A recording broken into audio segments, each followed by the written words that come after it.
If you work in the private sector in Atlantic Canada, here's some news that might make your morning coffee taste a little bitter on your long commute. A new study shows government workers in the region aren't just better paid, they also retire earlier, take more time off, and enjoy gold-plated pensions most private workers can only dream of. And of course, it's all paid for by you.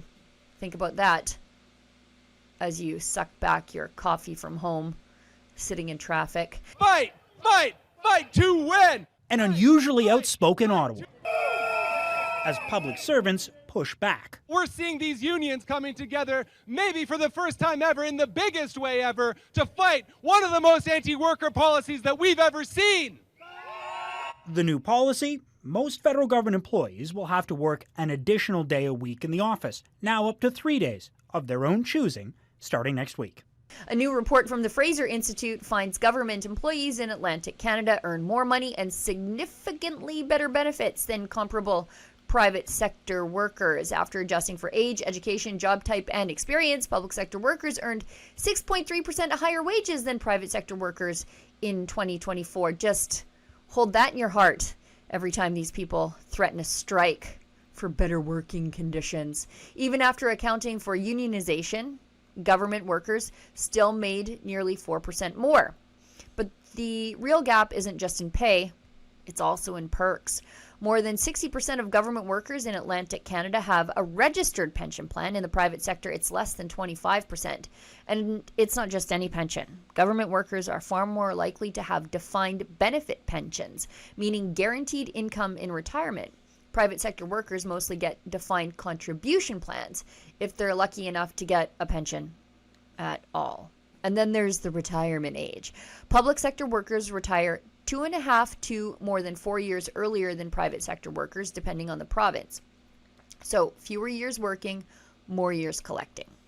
Government workers are also far less likely to lose their jobs, even for bad behavior, according to the report, and they take substantially more personal leave. In 2024, full-time public sector workers in Atlantic Canada took between 15 and 20 days off for personal reasons.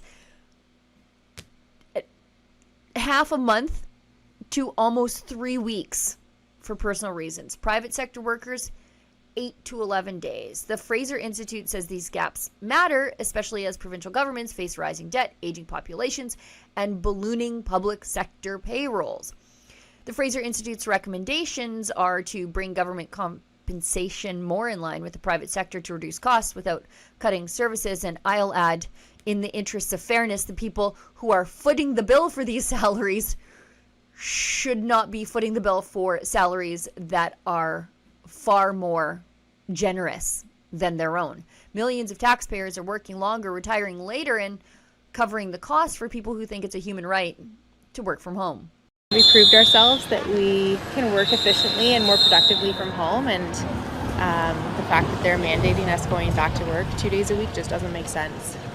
I believe that we made the transition during the pandemic to work from home.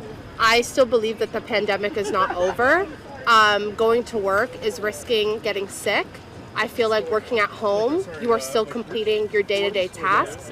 So next time a politician says to you, we're all in this together, remember, we're just not. Some people have better pensions, more time off, and earlier retirements than others, including those paying the tab.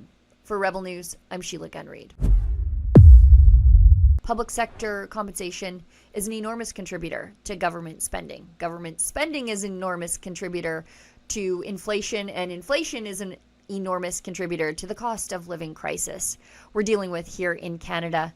To learn more about this and to sign our petition, please go to yournewcanada.com.